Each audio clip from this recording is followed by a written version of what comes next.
Problem sa kapitalizmom, vidite, u svakom njegovom dobu i obliku je u tome što da bi se jedan obogatio, najmanje 1000 ljudi mora da osiromaši.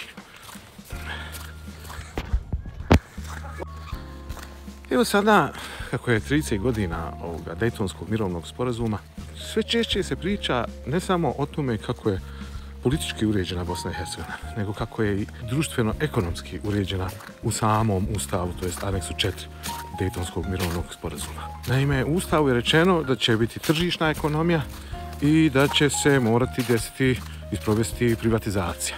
Kurs Bosne i Hercegovine je određen kao kurs jedne tranzicije iz socijalističke jedne republike i države u jednu kapitalističku, građansku, buržoasku državu. Neoliberalnog kapitalizma, pošto je neoliberalni kapitalizam od 80. godina na ovam. Dakle, nije nikakva tajna.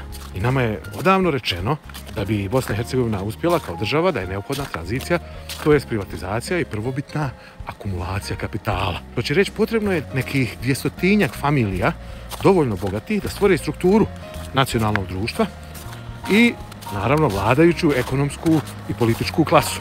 Da bi to i takvo društvo, takva država, kapitalističko društvo i buržoaska, građanska, kapitalistička država funkcionisala, potrebno je imati tu kapitalističku klasu.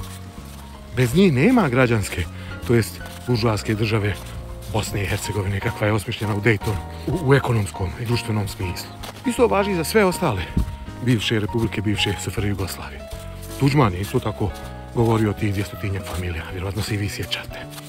No, problem sa kapitalizmom, vidite, u svakom njegovom dobu i obliku je u tome što da bi se jedan obogatio, najmanje 1000 ljudi mora da osiromaši. Manjina mora nešto uzurpirati, mora nešto prisvojiti, ta manjina tih 200-tinjak familija. Mora nešto privatizirati, prisvojiti, to jest otuđiti od većine i reći kako je to od vitalnog nacionalnog interesa.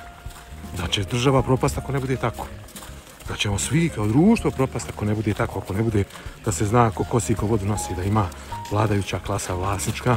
Moraju napraviti tu jednu kulturnu hegemoniju, kako to Gramsci kaže.